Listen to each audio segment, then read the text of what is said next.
gente, né? Vamos combinar. E com o Ricardinho, que já falam bastante a respeito do jogo. Mas primeiro nós vamos lá pro Estádio Monumental de Guayaquil, porque o Corinthians tem muitas novidades pro jogo de hoje. Quem conta tudo pra gente é o Edgar Alencar. Fala, Ed.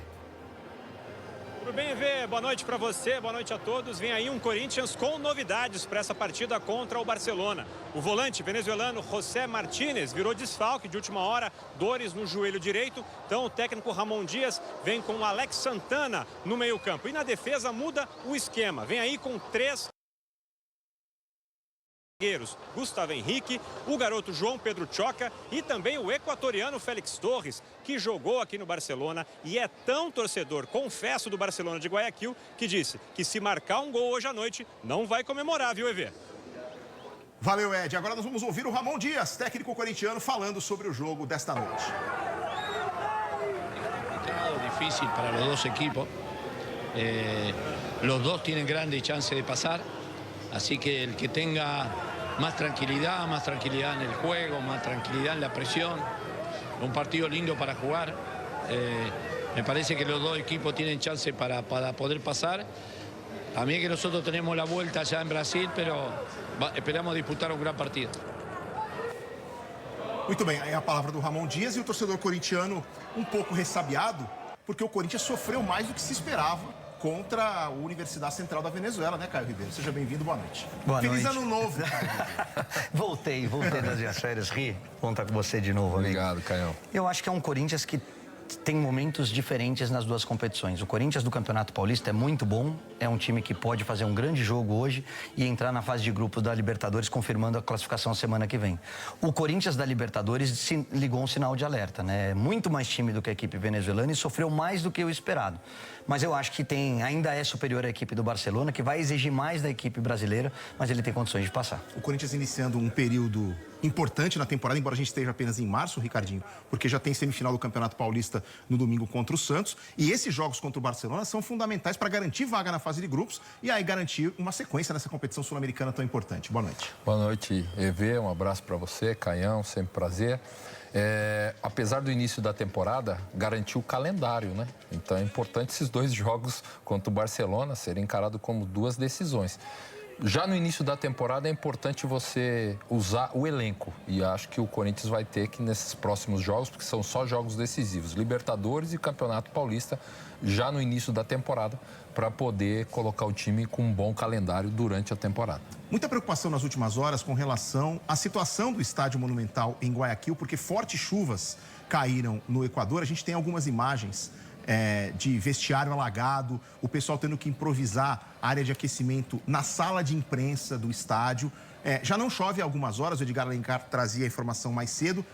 Tá tudo sob controle nesse momento. Se não voltar a chover, tá tudo certo. Mas existe essa preocupação. Se o jogo fosse ontem, por exemplo, não haveria condição. Não haveria condição se a partida fosse marcada para ontem, porque fortes chuvas têm caído nesses últimos dias lá em Guayaquil. Queria ouvir você, Caio, sobre essa decisão da Comissão Técnica do Corinthians de, pela primeira vez no ano, pela primeira vez desde novembro do ano passado, escalar um time com 3 zagueiros. O Félix Torres hoje e o Gustavo Henrique fizeram a dupla no final de semana contra o Mirassol. Agora o garoto Choca vem no time também. E o Corinthians só não tomou gols em 4 jogos na temporada, 4 jogos em que tinha o Félix Torres como titular. Eu não acho que 3 zagueiros signifique um sistema defensivo, uma retranca para encarar esse jogo fora de casa. Depende muito da movimentação dos laterais, depende muito da chegada dos homens de meio de campo. Então é uma formação um pouquinho mais protegida, mas que pode dar certo. O que eu acho que ele está levando em consideração é o jogo contra o Santos no final de semana. Por isso o Carrillo vai ser poupado e não começa como titular. Mas o melhor Corinthians é com linha de 4, é com 2 zagueiros e o Carrillo no meio de campo. É um Corinthians mais equilibrado, mais ofensivo. E agora vamos ver se funciona. Equipes vem programado no Estádio Monumental de Guayaquil. Já começa o jogo entre Barcelona de Guayaquil e Corinthians pela Libertadores aqui na Globo.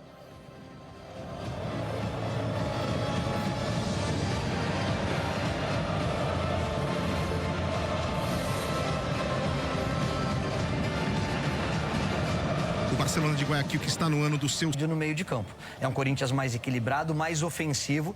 E agora vamos ver se funciona.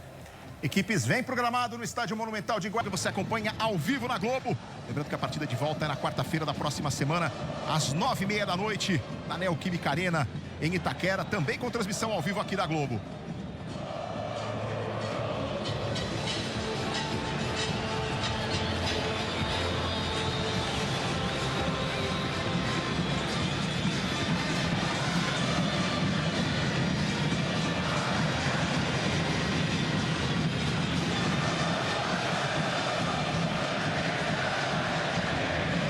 Equipes prontas para o jogo.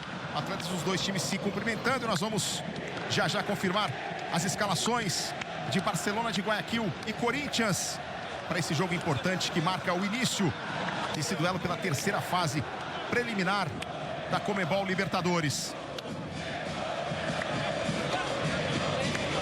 Barcelona de Guayaquil, que já jogou 31 vezes na Libertadores, é o time equatoriano com mais presença nessa competição. E está escalado aí com Contreras no gol número 1. A linha de defesa tem Carabalí, 18, Rangel, 14, Arreaga, 13, Valecília, 14. No meio campo brasileiro, Leonan, 22, Arroio, 23, Valiente, 21. Na frente, Oyola com a 30, Ribeiro com a 9 e o Corozo, camisa de número 13. Esse é o Barcelona, sem o lateral esquerdo, Byron Castilho, e sem o atacante Solano, lesionados. E para os jogadores à disposição no banco de reservas, destaque para o Felipe Caicedo, que é aquele mesmo que já passou por vários times muito importantes do futebol europeu e que nunca jogou por clubes no seu país, porque saiu do Equador muito cedo. Dario Herrera apita o jogo, auxiliado por Gabriel Chade e Massimiliano Delieso. A equipe é toda da Argentina, assim como o quarto árbitro Leandro Rey Hilfer. E assim como também a arbitragem de vídeo, Silvio Truco e Hernan Mastrangelo, da Argentina, pilotam a arbitragem de vídeo em Guayaquil. O Dario Herrera apitou vários jogos de brasileiros na Libertadores do ano passado, incluindo o duelo de volta entre São Paulo e Botafogo nas quartas de final. Esteve também na Copa América, foi ele o árbitro do jogo que marcou a eliminação brasileira para o Uruguai nos pênaltis.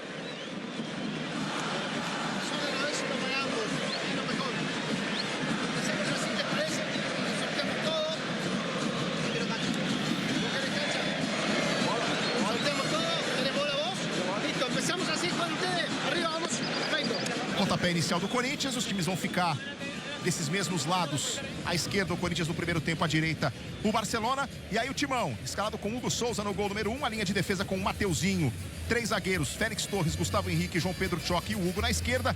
Breno Bidon e Alex Santana. Mais à frente, Rodrigo Garro, Yuri Alberto e Memphis Depay. Como já trouxe o Edgar Alencar, desfalque de última hora do José Martínez para o Corinthians, que também não tem Ranieri Coronado no departamento médico, além do lateral esquerdo argentino Angileri, que fica fora da lista de inscritos nesta etapa da Libertadores.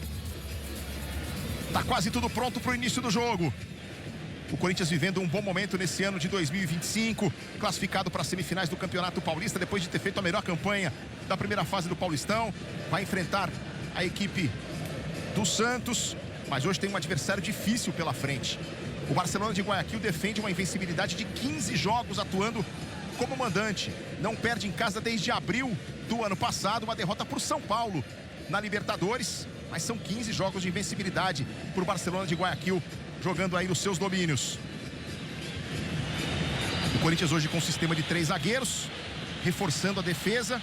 O Corinthians que tem tido problemas na bola parada, tomou 16 gols na temporada em 15 jogos e metade desses gols saíram em cruzamentos para a área, inclusive os 3 gols dos 2 confrontos contra a Universidade Central da Venezuela vieram depois de cruzamentos. É um ponto de atenção para a defesa do Corinthians, que hoje tem a formação de 3 zagueiros pela primeira vez em 2025, pela primeira vez desde uma vitória sobre o Palmeiras por 2-0 em novembro do ano passado pelo Campeonato Brasileiro. Tá tudo pronto para o início do jogo, o árbitro aguardando o horário de 21h30 no horário de Brasília. O relógio já vai bater 9h30 da noite.